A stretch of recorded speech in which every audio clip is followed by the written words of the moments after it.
ورحمۃ اللہ وبرکاتہ۔ ہاں جی بیٹے، حضور کوئی سوالات تھے علم غیب کے حوالے سے، آپ کی رہنمائی چاہیے تھی۔ جی فرمائیں۔ سوال یہ تھے کہ ہم جیسے علم غیب کے حوالے سے کوئی عالم دین ہو، ان کا دیوبندیوں کا، وہابیوں کا، اس کے سامنے جتنی بھی علم غیب کے یاد ہے نا وہ سامنے رکھے نا، تو وہ ماننے کے بجائے یہ اعتراض کرتا ہے کہ اس سے نبی پاک کا انباء الغیب ہونا ثابت ہوتا ہے۔ جو اللہ تعالیٰ نے نبی کو علم دیا نا، اس سے انباء الغیب ثابت ہوتا ہے، اطلاع الغیب ثابت ہوتا ہے، اخبار الغیب ثابت ہوتا ہے، لفظ علم غیب ثابت نہیں ہوتا۔ یعنی کہ وہ لفظوں کے چکر میں ڈال کے نا نبی پاک کے علم کی نفی کا انکار کر رہے ہوتے ہیں، حالانکہ اپنی دلیلیں وہ یہ دے رہے ہوتے ہیں کہ اللہ ہی جانتا ہے، اور کہ اللہ کے جاننے کا ابلیس بھی آج تک منکر نہیں ہوا، فرعون بھی منکر نہیں ہوا، اور یزید بھی منکر نہیں ہوا، اور جتنے بھی گمراہ لوگ ہیں وہ بھی اللہ کے علم کا انکار نہیں کرتے، وہ بھی کہتے ہیں اللہ جانتا ہے۔ مشرکین بھی مانتے تھے اللہ جانتا ہے۔ اللہ کے ماننے کی بات نہیں، اصل میں بات یہ تھی کہ اللہ کے محبوب جانتے ہیں کہ نہیں۔ ہم کہتے ہیں جو آیات اللہ نے ثابت کی ہیں نا اپنے محبوب کے لیے، تو یہ آیات ہیں، وہ کہہ دیتے ہیں ہم اس کو کیسے مانیں، اس سے یہ ثابت ہو رہا ہے، یہ ثابت ہو رہا ہے، پر علم غیب ثابت نہیں ہو رہا۔ اس حوالے سے رہنمائی فرما دیں۔ جی بہتر، انشاءاللہ میں عرض کرتا ہوں۔ ان کا یہ کہنا کہ ان آیات سے اطلاع غیب ثابت ہوتی ہے، خبر غیب ثابت ہوتی ہے، لیکن علم غیب ثابت نہیں ہوتا، یہی سوال ہے نا؟ جی بالکل۔ ان سے پوچھئے کہ یہ جو خبر ہے، خبر صادق، یہ علم کا فائدہ دیتی ہے یا نہیں؟ جی خبر کوئی بھی ہوگی، اگر اس میں علم نہ ہوا سچا تو وہ جھوٹ کہلائے گی خبر۔ خبر صادق، نبی کریم علیہ السلام کی جو خبریں ہیں، وہ اللہ نے جو حضور کو خبریں دی ہیں وہ سچی ہیں نا؟ جی الحمدللہ سچی ہیں۔ تو اس خبر کو خبر صادق کہیں گے نا؟ جی جی۔ تو خبر صادق جو ہوتی ہے نا وہ علم کا فائدہ دیتی ہے۔ ٹھیک ہے، تو اللہ نے خبریں دی ہیں اور وہ خبر بھی اخبار صادقہ ہیں، تو لازم یہ ٹھہرا کہ خبریں اگر غیب کی ہیں تو غیب کا علم بھی اللہ نے حضور کو دیا ہے۔ جب خبر دے دی غیب کی، اور پھر کیا اطلاع دینے سے، سچی اطلاع ہو، اطلاع دینے سے اگلے کو علم ہوتا ہے یا نہیں ہوتا؟ اطلاع دینے سے وہ جان لے گا اس بات کو جو وہ اطلاع دے گا۔ بالکل، اللہ نے اطلاع دی کس چیز کی؟ یہ کہتے ہیں جی اطلاع غیب، مطلب کہ غیب کے معاملات کی اللہ نے حضور کو اطلاع دے دی ہے۔ خبر غیب کہتے ہیں، اللہ نے خبر غیب دی ہیں، اخبار غیبیہ دی ہیں، مطلب کہ غیب کی خبریں اللہ نے دی۔ اللہ نے غیب کی اطلاع بھی دے دی، غیب کی خبریں بھی دے دیں، تو پھر علم غیب میں کیا کسر رہ گئی؟ ٹھیک ہے، ٹھیک ہو گیا۔ اچھا دوسری بات، ابھی آگے چلیں۔ غیب کی خبر کون دے گا؟ نبی کریم علیہ السلام نے اللہ سے غیب کی خبریں پا کر قیامت تک آنے والے معاملات کے بارے میں خبریں دی ہیں نا؟ جی جی دی ہیں۔ تو خبر کون دے سکتا ہے؟ جو جانتا ہو، جس کے پاس علم ہو۔ ٹھیک۔ جس کے پاس علم نہ ہو وہ خبر نہیں دے سکتا۔ بالکل۔ بخاری شریف میں ایک چیپٹر ہے، باب ہے العلم قبل القول والعمل، کہ علم یہ قول اور عمل سے پہلے ہوتا ہے۔ ٹھیک۔ بندہ بعد میں بولے گا، علم پہلے ہوگا، عمل بعد میں کرے گا، علم پہلے ہوگا۔ اسی طرح قرآن مجید فرقان حمید میں آ جائیں، اللہ نے حضرت آدم علیہ السلام کو پیدا فرمایا تھا تو فرشتوں سے فرمایا تھا انبئونی باسماء ہؤلاء ان کنتم صادقین، اگر تم سچے ہو تو مجھے ان چیزوں کی خبر دو۔ اللہ نے جو چیزیں ان کے سامنے رکھی تھی، جن کے نام حضرت آدم علیہ السلام کو سکھائے تھے، فرمایا تھا ان کی خبر دو، یہ کیا چیزیں، ان کے نام کیا ہیں؟ اللہ نے خبر مانگی تھی، قرآن کے الفاظ ہیں انبئونی، مجھے خبر دو۔ تو فرشتوں نے کیا جواب دیا؟ قالوا سبحانک لا علم لنا، سبحان اللہ، یعنی لگے قالوا سبحانک، پاکی ہے تیرے لیے، لا علم لنا، ہمیں اس کا علم نہیں، یعنی کہ ہم خبر کیسے دیں، ہمیں علم ہی نہیں ہے، خبر تو تب دیں گے جب ہمیں علم ہوگا۔ تو پتہ چلا خبر دینے کے لیے علم ہونا ضروری ہے، تو غیب کی خبر دینے کے لیے غیب کا علم ہونا ضروری ہے، ٹھیک ہے نا؟ ٹھیک، اس سے یہ بھی ثابت ہوا کہ فرشتوں نے بھی خبر سے مراد علم ہی لیا، اللہ نے خبر پوچھی، انہوں نے سمجھا علم ہی، اور ہاں علم ہی کی نفی۔ ہاں، ٹھیک، اور بالکل انہوں نے کہا الا ما علمتنا، ہمیں تو اتنا ہی علم ہے جتنا تو نے ہمیں سکھا دیا۔ سبحان اللہ۔ ٹھیک، یہ بات کلیئر ہوگی۔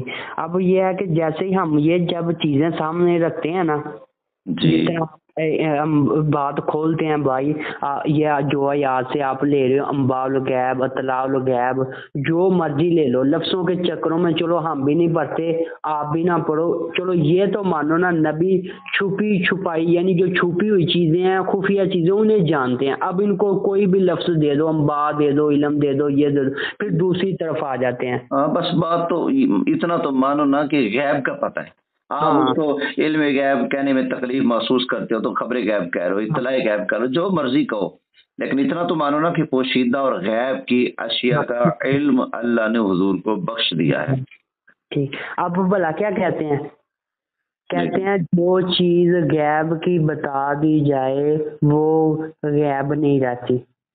دلیل کیا ہے اس کی؟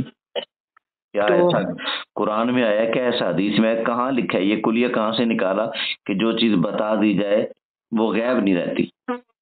ٹھیک، تو جب ان کے عالم دین نے مجھ سے یہ کہا تو میں نے ان سے یہ کہا تھا، میں نے کہا چلو میرا اور آپ کا اس بات پہ اتفاق ہو جاتا ہے کہ جو چیز بتا دی جائے وہ غیب نہیں رہتی۔ اب سوال یہ ہے اس کو ہم کیا کہیں گے؟ تو میں نے اس کے سامنے رکھا تھا، میں نے کہا اب ہم اس کے کہیں گے اس غیب کا علم، کیونکہ وہ اب غیب نہ رہی، اب اس غیب کا علم بن گیا، اب اس کو علم غیب کہیں گے۔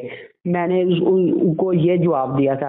اب آپ سے پوچھنا تھا کہ اگر یہ تو جی کوئی نہیں مانتا، کیونکہ ہمارا دیوبندی وہابیوں کا اس بات پہ اتفاق ہے، ہم کہتے ہیں جہاں اتفاق ہو جائے وہاں پہ فیصلہ کر لیتے ہیں۔ انہوں نے کہا اللہ نے چیز بتا دی، اب وہ غیب نہ رہی۔ ہم نے کہا ٹھیک ہے، نبی کے لیے جس کے لیے اللہ نے وہ چیز بتا دی اس کے لیے غیب ناری، اس کے لیے وہ کیا ہوگی؟ اس غیب کا علم۔ اب اس کو پھر بھی غیب اس لحاظ سے کہیں گے کیونکہ ہمیں تو نہیں نا اللہ نے بتایا، ہمارے نبی۔ اگر ان کا قاعدہ کلیہ مان لیا جائے وہابیوں دیوبندیوں کا، تو پھر لازم ٹھہرتا کہ اللہ کو بھی غیب نہیں، کیونکہ اللہ کو جب ان چیزوں کا علم ہے تو وہ تو اللہ کے لیے غیب نہ رہی نا۔ اللہ کے لیے علم غیب مانتے ہو تو کون سی چیز ہے جو اللہ سے غیب ہے؟ ٹھیک، یہ کہا جائے گا نا جو چیزیں مخلوق سے غائب ہیں اللہ ان کو دیکھتا جانتا پہچانتا ہے، اس لیے اللہ عالم الغیب ہے۔ اور اسی طرح جو چیزیں امت سے غلاموں سے مخلوق سے غائب ہیں وہ اللہ نے حضور علیہ السلام کے سامنے کھول دی ہیں۔ تو بس نتیجہ یہ نکلا جس طرح اللہ کے لیے علم غیب ثابت ہوتا ہے اسی طرح نبی کے لیے، مثلا اللہ سے کوئی چیز غیب نہیں، نبی سے بھی اللہ نے بتا دیا تو نبی سے بھی کوئی چیز غیب نہ رہی، لہٰذا نہ اللہ کے لیے غیب رہی نہ رسول کے لیے غیب رہی۔ تو جب دونوں کے لیے غیب نہ رہی پھر دونوں کے لیے ہم علم غیب کیوں مانتے ہیں؟ اس لیے مانتے ہیں کہ وہ ہمارے لحاظ سے غیب ہے، مخلوق کے اعتبار سے وہ غیب ہے، اللہ رسول کے اعتبار سے وہ غیب نہیں، زبردست آپ پہچان گے ماشاءاللہ۔ ٹھیک ہو گیا۔ اب یہ سوال اگر کوئی کہ نہیں اللہ غیب جانتا ہے، اس سے مراد یہ ہے کہ کوئی اللہ سے کوئی چیز چھپی ہوئی ہے تو وہ تو کافر ہو جائے گا نا۔ ہاں بالکل، اللہ سے کوئی چیز چھپی ہے ہی۔ ٹھیک، اب جب نبی نے اللہ نے اپنے محبوب کو بتا دیا پھر محبوب سے بھی کوئی چیز چھپی نہ رہی وہ اس لحاظ سے۔ ہاں جی ٹھیک ہو گیا۔ اب یہ جب ہم یہ بات رکھتے ہیں نا تو اس پوائنٹ پہ آ جاتے ہیں، تو ہم کوشش کرتے ہیں کہ جہاں پہ وہ آ گئے ہیں نا وہاں پہ بہترین فیصلہ کر دیا جائے تاکہ مزید بات نہ الجھے۔ ٹھیک ہے، اب ہم جب یہ چیزیں رکھتے ہیں کہ اللہ، پھر ایک سوال یہ بھی کرتے ہیں، وہ ہم کہتے ہیں حروف مقطعات کا جو علم ہے نا جبریل لے کے آیا، جبریل کو دکھا علم، جی جی حضور کو علم تھا۔ تو آگے سے نا کیونکہ وہ نبض منافقت پھڑکتی ہے، اگر یہ نہ پھڑکے پھر کوئی فرقہ گمراہ جہنم میں ہی نہ جائے، تو جب وہ ہے نا تو وہ پھر سوال اٹھاتی ہے نبض، وہ کہتے ہیں یار اگر نبی کو علم تھا تو ہمیں کیوں نہیں نبی بتا کے گئے، حالانکہ نبی پاک تو بتا کے سارا کچھ گئے ہیں۔ اس کا مطلب اگر ہم یہ مانتے ہیں بقول آپ کے کہ نبی پورے قرآن کو جانتے ہیں، کیونکہ حروف مقاطعات بھی قرآن ہے، جی جی لہذا پورے قرآن کا اگر نبی کے لیے علم مان لیا جائے تو پھر ہمارا فرقہ کہاں جائے گا؟ ہم کہتے ہیں کیونکہ نبی نے ہمیں حروف مقاطعات کا علم نہیں دیا، نبی کا نہ دینا نبی کے نہ جاننے کی دلیل، مثلا کہ اگر ہم کہیں کہ نبی نے حروف مقاطعات کا علم جانتے ہوئے نہیں بتایا، اس کا مطلب نبی پورا دین نہیں دے کے گئے۔ وہ یہ سوال اٹھاتے ہیں اپنی نبض منافقت کی وجہ سے، تو اس پر لحاظ سے آپ رہنمائی فرمائیں۔ بالکل اس طرح کا سوال وہ اٹھاتے تو ہیں، لیکن یہ سوال جو ہے نا ان کی محض بیوقوفی کی دلیل ہے۔ یہ دیکھیں نا قرآن مجید فرقان حمید اللہ نے محبوب کریم علیہ السلام پر نازل فرمایا ہے، ٹھیک ہے؟ جی تو اللہ نے ساتھ یہ فرمایا کہ الرحمن علم القرآن، رحمان نے محبوب کو قرآن سکھا دیا، ٹھیک ہے؟ علم القرآن، تو قرآن سکھایا ہے اللہ نے۔ تو حروف مقطعات بھی قرآن ہے یا نہیں؟ قرآن ہے، قرآن ہے۔ تو جس چیز کو بھی قرآن کہا جائے گا اللہ نے ان چیزوں کا بیان اپنے محبوب کو سکھا دیا ہے۔ یا تو یہ کہا جائے کہ حروف مقطعات قرآن نہیں، تو اب کہہ لو کہ ان کا علم نہیں سکھایا، جب وہ بھی قرآن ہے تو لازم یہ ٹھہرا کہ حروف مقطعات کا علم بھی اللہ نے حضور علیہ السلام کو بخشا ہے۔ باقی یہ کہ یہ جو غیب کے خزانے ہیں نا، اسرار جو ہیں، رموز جو ہیں، غیب کے خزانے، یہ محبوب پاک صلی اللہ علیہ وسلم کے پاس اللہ کی امانت ہیں۔ تو امانت جب مالک کی طرف سے جتنا خرچ کرنے کی اجازت ہوتی ہے، امانت میں اتنا ہی تصرف کیا جاتا ہے۔ جہاں مالک مطلق خود منع کر دے یا پابندی لگا دے تو پھر امانت اور دیانتداری کا تقاضا ہی ہوتا ہے کہ اس راز کو راز رکھا جائے، آگے لوگوں کے سامنے بیان نہ کیا جائے۔ چلو یہ تو حروف مقطعات رہے، انہیں کہیں جو آیات متشابہات ہیں، کیا نبی کریم علیہ السلام نے ان کا معنی بیان کیا ہے؟ تو پھر تو یہاں پر بھی لازم ٹھہرا کہ نبی کریم علیہ السلام نے ان آیتوں کا جو مطلب اور مفہوم تھا وہ چھپا لیا، آگے نہیں پہنچایا۔ یہ تو پھر اعتراض ادھر بھی آئے گا، سمجھ گئے نا میری بات کو؟ ہو گیا۔ حروف مقطعات کا جیسے معنی امت کو معلوم نہیں، اسی طرح آیات متشابہات کا کنفرم حتمی یقینی معنی بھی امت کو معلوم نہیں، الا ماشاء اللہ، جس پر اللہ کھول دے۔ ٹھیک، سمجھ گیا نا؟ ٹھیک ہے۔ اور سورہ قیامت سے بھی آیت کریمہ پڑھی جا سکتی ہیں۔ اللہ تعالیٰ نے وہاں جب وحی آتی تھی اور وحی کے نزول کے وقت نبی کریم علیہ السلام وحی شریف کو یاد کرنے کے لیے ساتھ ساتھ دہراتے تھے، سنتے بھی تھے اور ساتھ آقا علیہ السلام دہراتے بھی تھے۔ تو اللہ کریم نے منع فرما دیا، لا تحرک بہ لسانک لتعجل بہ، آپ قرآن کریم کو یاد کرنے کے لیے جلدی جلدی اپنے مبارک ہونٹوں کو ہلانے کی زحمت بھی مت فرمائیے۔ ان علینا جمعہ و قرآن، اس قرآن کو آپ کے سینہ اقدس میں جمع کر دینا یہ ہمارا ذمہ ہے۔ ثم ان علینا بیانا، پھر اس قرآن کا بیان، اس کا معنی، مفہوم، مطلب، تفسیر بھی آپ کو سمجھا دینا، پڑھا دینا ہمارا ذمہ ہے۔ اگر حروف مقطعات قرآن ہیں تو پھر لازم ٹھہرا کہ اس کا بیان اللہ نے محبوب کو سکھا دیا ہے۔ اگر بیان نہیں سکھایا تو پھر لازم یہ ٹھہرتا کہ وہ قرآن نہیں ہے۔ سمجھ آ گئی نا؟ یعنی کہ آپ کے بقول اگر یہ سوال اٹھایا جائے کہ نبی پاک حروف مقطعات کا علم نہیں جانتا تو اس کا مطلب اللہ نعوذ باللہ جھوٹ بول رہا ہے، الرحمن علم القرآن کہہ کے، کیونکہ یا پھر یہ کہ یہ قرآن نہیں ہے۔ اگر قرآن ہے تو پھر رب تعالیٰ کی بات غلط ہوتی، معاذ اللہ استغفر اللہ، پر وہ یقینی طور پر اللہ کی باتیں جو ہیں حق ہیں، سچ ہیں۔ تو جب اللہ کی بات کو حق ماننا پڑے گا تو پھر نبی پاک کے علم بھی ماننا پڑے گا کہ نبی پاک حروف مقطعات کا علم جانتے ہیں۔ ٹھیک ہو، اب یہ سوال کرنا تھا، یہ بعض ان کے نا دو طرح کے گروہ، ایک چھوٹا جو ہوتا ہے وہ کہتے ہیں اگر قرآن مجید کا علم سے مراد یہ ہے کہ قرآن مجید کے لفظوں کو یاد کر لینا، تو یہ تو حافظ قرآن بھی نے بھی لفظ یاد کر لیے، اس کو بھی علم غیب کو، اس کو بھی یعنی ایک گروہ ان کا یہ کہتا ہے اس مراد علم غیب سے مراد یہ ہے کیونکہ اللہ تعالیٰ وہ کہتے ہیں، لیکن یہ کہنا بھی ظاہری بات ہے، بے وقوفی ہے نا. تو ثم ان علینا بیانہ، اللہ فرماتا ہے اس کا بیان جو ہے نا وہ سکھا دینا بھی ہمارے ذمے ہے. ٹھیک. اچھا، ایک اور سوال ان کا یہ ہوتا ہے کہ آپ مانتے ہو، مثلا ہم کہتے ہیں کہ یار نبی پاک صلی اللہ علیہ وسلم غیب جانتے ہیں، مثلا ہم کوئی ان کے پاس نا غیب کے مطلب جو نبی پاک نے خبریں دی ہیں تو ان کے ساتھ رکھتے ہیں نا، یہ مان چاہتے ہیں یار یہ باتیں واقعی چھپی چھپائی ہیں، یہ حواس خمسہ سے نہیں جانی جا سکتی، پھر ان کے پاس کوئی اشارہ نہیں رہتا، ایک جملہ بولتے ہیں، بولتے ہیں یار یہ تو اللہ نے بتا دیا نبی پاک کو. بندہ کہے ظالموں کو ہم وہی مانتے ہیں جو اللہ نے بتایا ہے، تم وہی مان لو، بڑا ہے، آگے نہ جاؤ، آگے نہ جاؤ دیوبندیوں، تمہاری اوقات ہی نہیں آگے سوچنا، تم اتنا مان لو نا، یہ تمہارے اوپر ہی بڑا احسان ہے کہ تمہارا اس کے صدقے ایمان بچ جائے گا، جتنا اللہ نے محبوب کو دیا ہے اتنا مان لو بس. ٹھیک.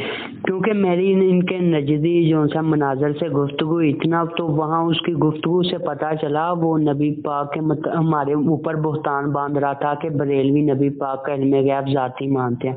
تو پھر میں نے اس کو یقین دلانے کے لیے نا کلمہ شریف پڑھا کہ لا الہ الا اللہ محمد رسول اللہ صلی اللہ علیہ وسلم. میں نے کہا اس کا ترجمہ کرو، اللہ کے علاوہ کوئی معبود نہیں اور محمد صلی اللہ علیہ وسلم اللہ کے کیا ہے، کہتا ہے رسول. میں نے کہا جب ہم اللہ کے بنائے بغیر رسول نہیں مانتے تو اللہ کے دیے بغیر علم غیب کیسے مان جائیں گے؟ یہ تو آپ بہتان باندھ رہے ہیں ہم پر. لہٰذا عقیدہ یہی ہے کہ جب نبی کی ذات ہی اللہ نے بنائی ہے تو جب ذات اللہ کی عطا ہے تو ذات کی جو صفات ہوں گی وہ بھی عطائی ہوں گی. بیٹے جب تک یہ دیوبندی وہابی ہمارے خلاف جھوٹ نہ بولے نا، ان کی دال گلتی نہیں. لاکھ لعنت ہے جھوٹ بولنے والوں پر جو یہ کہتے ہیں کہ ہم نبی کریم صلی اللہ علیہ وسلم کے لیے ذاتی علم غیب کا دعویٰ کرتے ہیں. ہمارے بزرگوں نے تو اس کو کفر لکھا ہے. جو شخص ایک ذرے کا بھی ذاتی علم غیب رسول اللہ کے لیے مانے وہ چٹا بگا کافر ہے. لیکن اس کے باوجود یہ جھوٹ بولتے ہیں عوام کو گمراہ کرنے کے لیے، اور ہم عقیدہ اہل سنت والوں سے متنفر کرنے کے لیے ہمیشہ یہ جھوٹ کا سہارا لیتے ہیں. اور کسی بھی دیوبندی وہابی مولوی میں جرت نہیں کہ وہ ہمارے خلاف سچ بول کر تقریریں کرے اور کتابیں لکھے، ہمیشہ جھوٹ کا سہارا لیتے ہیں. مسئلہ نور و بشر ہو، اس میں کہیں گے کہ بریلوی نبی کریم صلی اللہ علیہ وسلم کے انسان ہونے کے منکر ہیں، بشریت کے منکر ہیں، یہ عبدیت کے منکر ہیں. لعنت اس کے اوپر، اس کافر کے اوپر جو حضور علیہ السلام کو بشر نہ مانے، لیکن یہ پھر بھی ہمیں الزام دیتے ہیں کہ تم بشریت کے منکر ہو. اسی طرح ہم کہتے ہیں، ہمارے اعلیٰ حضرت امام علیہ سنت نے صاف لکھا ہے جو نبی کریم علیہ السلام کو اللہ کے نور کا جز مانے، ٹکڑا مانے، حصہ مانے، وہ پکا بے ایمان کافر ہے. اعلیٰ حضرت کا فتویٰ شریف موجود ہے فتاوی رضویہ شریف میں. اس کے باوجود یہ کہتے ہیں کہ تمہارا عقیدہ ہے کہ نبی کریم علیہ السلام اللہ کے نور کا ٹکڑا ہے، حصہ ہے، جز ہیں، ٹھیک ہے نا. تو اسی طرح ہم کہتے ہیں کہ نبی کریم علیہ السلام اپنے جسم شریف کے ساتھ مدینہ منورہ سبز گنبد کے نیچے جو حضور کا روضہ ہے، قبر شریف ہے، اس میں زندہ جلوہ فرما ہیں. جسم کے ساتھ آقا علیہ السلام وہاں ہیں. ہم جسم کے ساتھ دوسری جگہ نہیں مانتے ایک وقت میں، لیکن یہ کہتے ہیں کہ نہیں، ان کا عقیدہ ہے کہ حضور علیہ السلام ہر جگہ اپنے جسم بشری کے ساتھ جلوہ گر ہیں. یہ دیکھیں نا کتنا بڑا ٹول ان کے مولوی مارتے ہیں. ہمیں مانتے ہیں یعنی درس قرآن کے درمیان ہاتھ میں قرآن سامنے رکھ کر اتنے جھوٹ بولتے ہیں نا یہ کذاب دیوبندی مولوی، پتہ نہیں کیا بنے گا یار ان کا جھوٹ بول. اچھا، اعلیٰ حضرت امام علیہ سنت کے خلاف انہوں نے کتابیں لکھی ہیں، مطالعہ بریلویت ہوگی، فلاں ہوگی، فلاں ہوگی. ان مکر باز گرو گھنٹال جو ہیں دیوبندیوں وہابیوں کے، ان ملاؤں نے اتنے جھوٹ بولے قسم خدا کی کہ اگر شیطان بھی پڑھے تو شرما جائے. اعلیٰ حضرت کی کتابوں میں کیا لکھا ہوتا ہے اور ان لوگوں نے منافقت کرتے ہوئے کیا سے کیا بنا کر رکھ دیا. جیسے وصال نبی کے اوپر نعوذ باللہ 8 والی بات انہوں نے مشہور کی ہوئی ہے، فتاوی رضویہ میں سے آدھی بات نکال کے، پوری بات نہیں بتاتے. ہاں جی، ہاں جی. اچھا، اب جب ہم ان سے یہ بات کرتے ہیں نا علم غیب کے حوالے سے، تو جب وہ کہتے ہیں نا اللہ نے بتایا تو ہمیں خوشی تو ہوتی ہے. ہم کہتے ہیں چلو یار اتنا تم مان گئے، یہ بات ہوا سے خمسہ سے جاننے والی نہیں تھی، یہ اللہ کے بتانے والی تھی. اب سنو ہمارا جواب. ہم کہتے ہیں اسی وجہ سے تو ہم علم غیب مانتے ہیں کہ اللہ کے بتانے کی وجہ سے، وحی کی وجہ سے.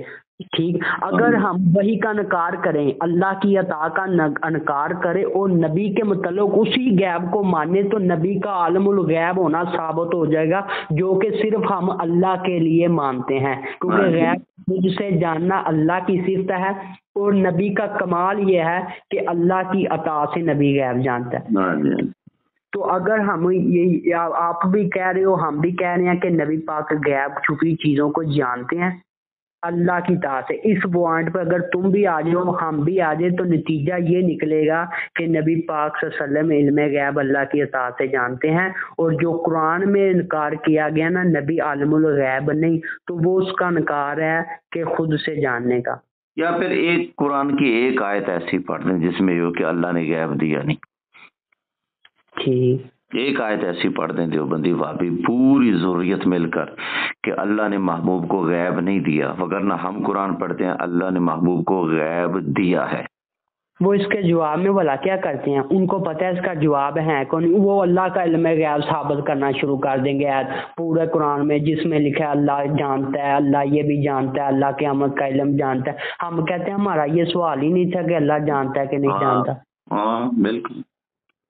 وہ کہتے ہیں پھر ہمیں کون عالم دین مانے گا؟ ہم نے آپ کے مقابلے میں اتنی آیتیں رکھ دی.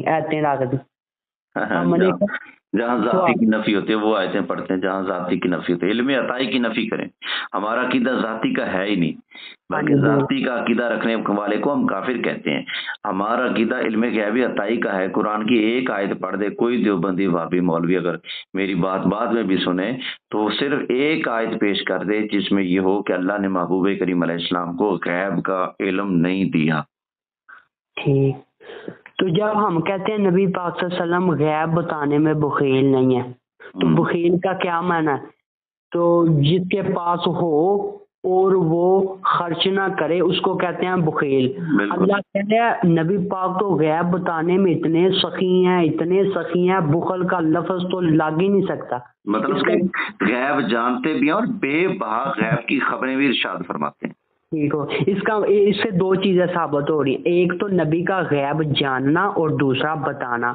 اب یہ بات ہے کہ اگر ہم یہ مان لے جو چیز اللہ بتا دی وہ غیب نہ رہی، تو پھر اللہ یہاں پہ کیوں غیب کا لفظ لگا رہا ہے؟ اللہ تو ہم سے زیادہ جانتا ہے اس بات کو کہ جو چیز بتا دی جائے وہ غیب نہیں رہتی. اللہ نے خود ہی نبی کو بتایا ہے اور خود ہی غیب کا لفظ لگا رہا ہے، اور خود ہی اللہ بیان کر رہا ہے، چھاپ رہا ہے قرآن میں کہ یہ نبی غیب بتانے میں اس کا مطلب وہ نبی کے لحاظ سے غیب نہیں، ہمارے لحاظ سے غیب ہے. یہی نتیجہ نکلے گا نا. ہاں بالکل. آپ کے اسی نتیجے پر میں 3 آیات بینات کی طرف اشارہ دے دیتا ہوں. قرآن مجید فرقان حمید میں جو اللہ نے وحی نبی کریم صلی اللہ علیہ وسلم پر نازل فرمائی ہے اس کو ایک نام دیا ہے. ٹھیک ہے نا. یہ کہتے ہیں جو اللہ بتا دے وہ غیب نہیں رہتا. اب اللہ ہی خود فرماتا ہے کہ جو اللہ نے بتایا ہے اس کا نام کیا ہے. ٹھیک ہے. 2 مقام پر قرآن میں یوں ہے ذالک من انباء الغیب نوحیہ الیک، محبوب یہ غیب کی خبریں ہیں جو ہم آپ کی طرف وحی کرتے ہیں.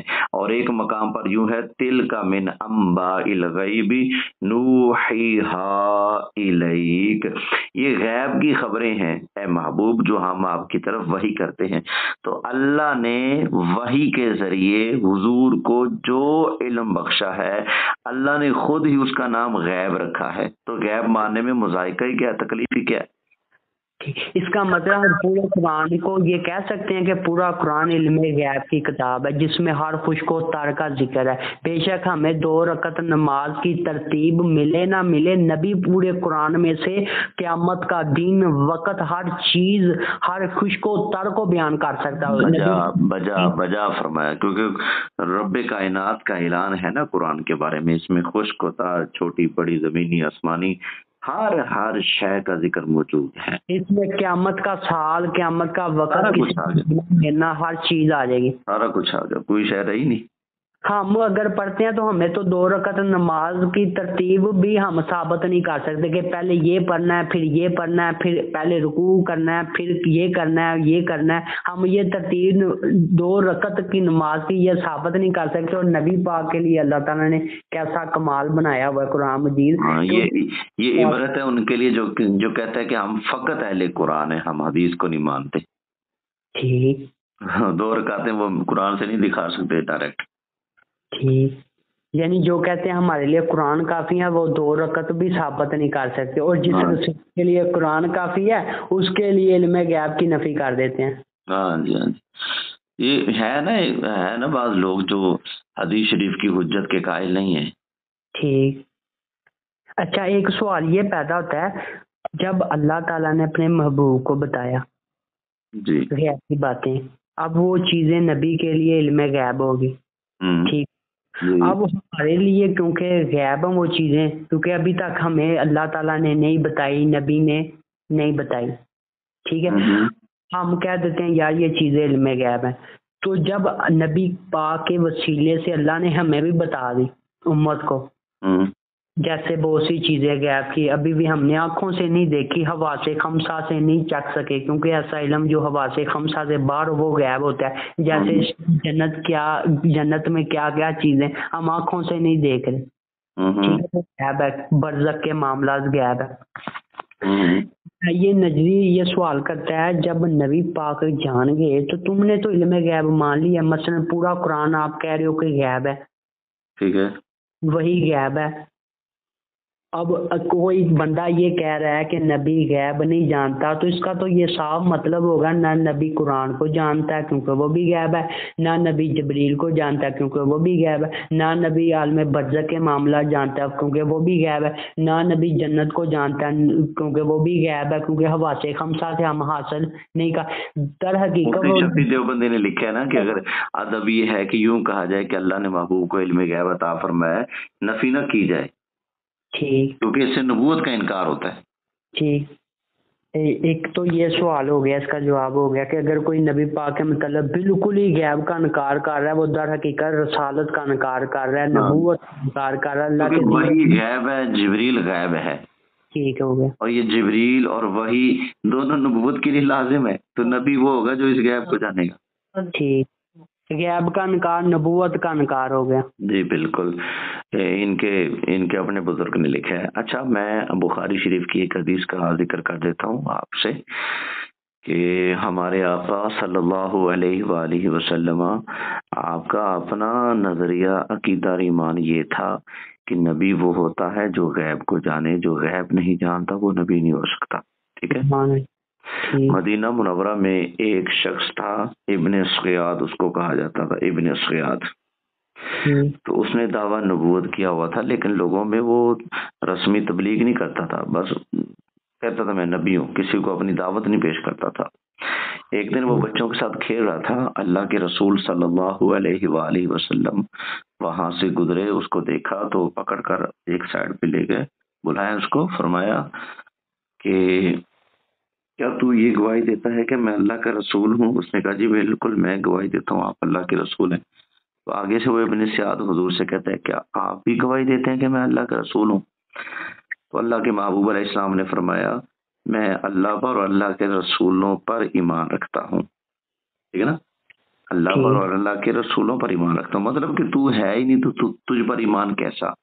پھر نبی کریم علیہ السلام نے اس سے پوچھا تم کیا دیکھتے ہو، تمہارے پاس کیا ہے؟ اس نے کہا جی میرے پاس جو خبریں دینے والا آتا ہے وہ سچی خبریں بھی لاتا ہے، جھوٹی خبریں بھی لاتا ہے. تو حضور علیہ السلام نے فرمایا کہ تم نے سچ اور جھوٹ کو مکس کر رکھا ہے. پھر آگے آ کر اسلام نے ارشاد فرمایا کہ اگر تو نبوت کا دعوے دار ہے، ٹھیک ہے، تو فرمایا انی خبأت لک خبیہ، میں نے تیرے لیے ایک بات اپنے دل میں چھپا لی ہے، اگر تو نبی ہے تو بتا میرے دل میں کیا ہے. سبحان اللہ، وہ بتا نہ سکا. تو نبی کریم علیہ السلام نے فرمایا جتنی تیری قدر ہے نا، جتنی تیری اوقات ہے تو اسی میں رہ. ٹھیک ہے، تو یہ حدیث بتا رہی ہے، بخاری کی ہے، کہ نبی کریم علیہ السلام دعوی نبوت والے شخص کے سامنے غیب پوچھ رہے ہیں غیب کہ اگر تو نبی ہے تو بتا میرے دل میں کیا ہے. اس کا مطلب حضور کا عقیدہ تھا نبی وہی ہوتا ہے جو غیب جانے، دلوں کے حال جانے. جو دلوں کے حال سے واقف نہیں وہ نبی نہیں ہو سکتا. کمال ہو گیا. اچھا ایک اور یہ تاثر دیتے ہیں کہ نبی غیب بتانے میں جبریل کا محتاج ہے، کیونکہ جبریل بھی وہی لاتا ہے. کیا اللہ کے وہی دینے کا صرف ایک ہی ذریعہ ہے جبریل؟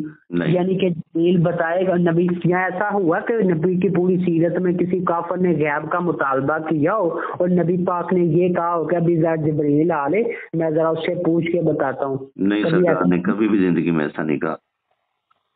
ٹھیک. اور وہی کا جو اللہ تعالیٰ دیتا اللہ ہی علم غیب، اللہ کی اطاعت سے مانتے ہیں نا، تو اللہ کی اطاعت ہے یعنی کہ وہی کے کتنے سباب ہیں، کس کس ذریعے سے اللہ دیتا ہے؟ یعنی کہ خط کے ذریعے، جبریل کے. اب ان میں سے یہ جو وہابی جو طبقہ ہے نا وہ صرف یہی سمجھتا ہے کہ شاید جبریل بتائے گا تو پھر خبر ملے گی. ہاں جی یہ تو ایسے ہی گمان رکھتے ہیں.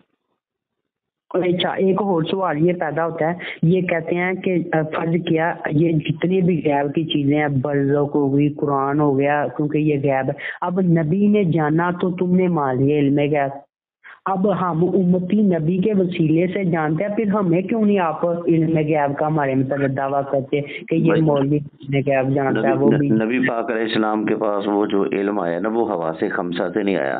ہمارے پاس اگر آج قیامت کی علامات اور آثار وغیرہ ہم تک پہنچتے ہیں تو وہ ہمیں حواس خمسہ کے ذریعے معلوم ہوتے ہیں، اور جو حواس خمسہ سے معلوم ہو چیز اسے غیب نہیں کہتے. ٹھیک. ہم یا کانوں سے سنیں گے یا کتاب میں پڑھیں گے، یہ دونوں حواس ہیں. ٹھیک ہو گیا. تو جو چیز حواس کے ذریعے حاصل ہو چاہے وہ غیب ہی کیوں نہ ہو، حواس کے ذریعے آنے کی وجہ سے وہ غیب نہ رہی، وہ اس کو ہم اس کے اوپر علم، اس علم کے اوپر ہمیں علم غیب کا اطلاق نہیں کر سکتے. ہاں وہ ڈائریکٹ اللہ نے اتاری ہو، پڑھائی سکھائی ہو، وہ غیب ہے. پھر وہ کہیں گے جبریل کا تو مانو، جبریل جب لے کے آیا تو جبریل کے لیے بھی علم غیب مان لو. جبریل کے لیے ہم علم غیب مانتے ہیں، کیوں نہیں مانتے؟ ٹھیک ہو گیا. الغیب بدانین کے 3 معنی بیان کیے گئے. اللہ غیب بتانے میں بخیل نہیں، جبریل غیب بتانے میں بخیل نہیں، نبی پاک صلی اللہ علیہ وسلم غیب بتانے میں بخیل نہیں. یہ 3 معنی ان لفظوں کے کیے گئے.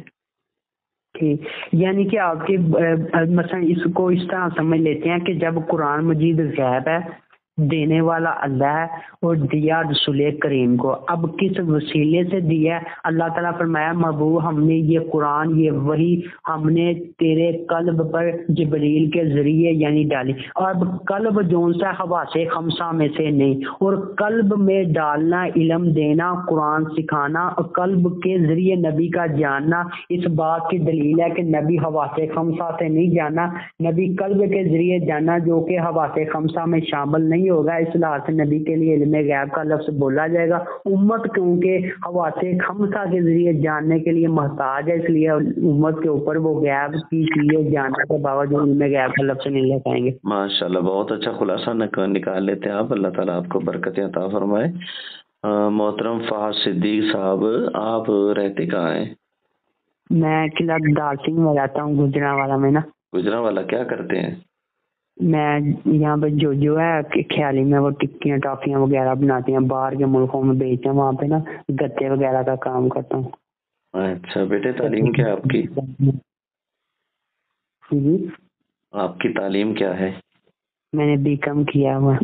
اچھا دینی یہ ہے کہ مفتی محمد شفیع رضوی صاحب ہیں قلعہ دار سنگھ میں، ان سے میں نے نا کوئی سورہ بقرہ کا ترجمہ اور عقیدے کے متعلق کوئی سیکھا ہوا تھا علم کیا. 9th 10th میں نا بس جاتے تھے، سوالات کرتے تھے، سوال جتنے زیادہ ہوتے تھے نا، جمعہ پڑھنا، جمعے کے بعد ان کے گھر چلے جانا، جتنے سوال میں نے بچوں سے سنے وہ کرتے رہنا، آپ سے جواب سنتے رہنا. اس سے علم دین کی جستجو بڑھی. اس سے پھر یہ ہوا کوئی اگر کوئی سوال کرتا تھا تو مجھے پتہ لگ جاتا اس کا جواب میں نے سنا ہوا ہے، تو میرے اندر کانفیڈینس ہوتا تھا، میں جواب دیتا. اس طرح مجھے علم دین کا بھی پتہ چل گیا، تھوڑا بہت قائد کا بھی پتہ چل گیا، اپنے مشائخ کے بزرگان دین کا پتہ چل چل گیا اعلیٰ حضرت کی نے کہتے ہیں 11ویں شریف کیا ہوتی ہے یہ چیز، یہ اس لیے پتہ لگا کہ میں علماء کرام سے نا اٹیچ ہوا. اگر میں 9th 10th کی عمر میں، یہ نہیں کہہ رہا کہ چھوٹی عمر ہوتی 6ویں 7ویں میں پڑھتا تھا، اگر میں نہ اٹیچ ہوتا تو شاید یہ چیزیں نہ ملتا تھی. وہ آپ ماشاءاللہ علماء کے ساتھ اٹیچ رہے ہیں. اور بیٹے میں دیکھ رہا ہوں اللہ تعالیٰ نے آپ کے اندر اس ننھی سی عمر میں ہی علمی صلاحیت اور کانفیڈنس جو ہے نا وہ اتنا رکھ دیا ہے کہ اگر مرزا بھی آپ کے سامنے بیٹھ جائے نا تو اس کی بھی بولتی آپ بند کر کے رکھ دیں گے. میں آپ کی گفتگو سے بہت متاثر ہوا ہوں ماشاءاللہ کہ ایک آپ طالب علم ہیں اور بچے ہی ہیں، اور اللہ تعالیٰ نے آپ کو اتنا نوازا ہے اور اتنی پختہ ذہنی اور پختہ عقیدہ، اور اس پر دلائل اور اعتراضات کے جوابات بڑی پختگی کے ساتھ اور صاف ستھری گفتگو فرما رہے تھے آپ. اللہ قبول فرمائے اور ہر طرح کی نظر بد سے، شر سے، فساد سے آپ کو محفوظ رکھے. تو میں ان لوگوں کو بھی پیغام دوں گا جو مرزا جیسے شیطان کی گفتگو میں آ کر اس کے جھانسے میں پھنس جاتے ہیں، وہ کبھی ہمارے ان بچوں کو بھی دیکھیں نا جنہوں نے علماء کی صحبت پائی تو ماشاءاللہ اتنی پیارے انداز لب و لہجہ کے ساتھ وہ گفتگو کر رہے ہیں. یہ الفاظ میں اس لیے بھی بول رہا ہوں بیٹے کہ یہ ہم اس کو ریکارڈ کر رہے ہیں اور یہ پیغام دنیا بھر میں جائے گا، اور ہو سکتا ہے اللہ تعالیٰ کسی کے کانوں میں ہماری اس گفتگو کے اثر سے اس کو ہدایت نصیب فرمائے، حضور کی عظمتیں سمجھنے کی توفیق عطا فرمائے، اور مرزا جیسے جو لوگ اٹھے پھر رہے ہیں ان کے شر سے محفوظ فرمائے. میں پھر کہوں گا اپنے علماء سے جوڑ کر رہیں اگر آپ ایمان کی سلامتی چاہتے ہیں، وگرنہ علماء سے نہیں جڑیں گے پھر آپ گیلا مفت کا کریں گے کہ ہمیں کچھ سکھایا نہیں، اور ہاتھے چڑھیں گے آپ لوگ جاہلوں کے، مرزا جیسوں کے، تو پھر ان کی زبانیں جو ہیں وہ آسمانوں سے باتیں کرتی ہیں. علمی اوقات کی ویلیو ہوتی نہیں اور زبانیں اتنی بڑی چلاتے ہیں. اللہ آپ کو فہد بیٹے سلامت رکھے، نارائن کی برکتیں دے. بے حد خوشی ہوئی آپ سے بات کر کے ماشاءاللہ. یعنی آپ نے وقت نکالا، میں سوالات کیا، آپ نے وقت تسلی بخش جوابات بھی دیے، یہ آپ کی مہربانی ہے. جزاک اللہ، آپ کو سلامت رکھے، خوش رکھے، شاد و باد رکھے. آمین آمین. جزاک اللہ بیٹے. السلام علیکم ورحمۃ اللہ. وعلیکم السلام ورحمۃ اللہ وبرکاتہ.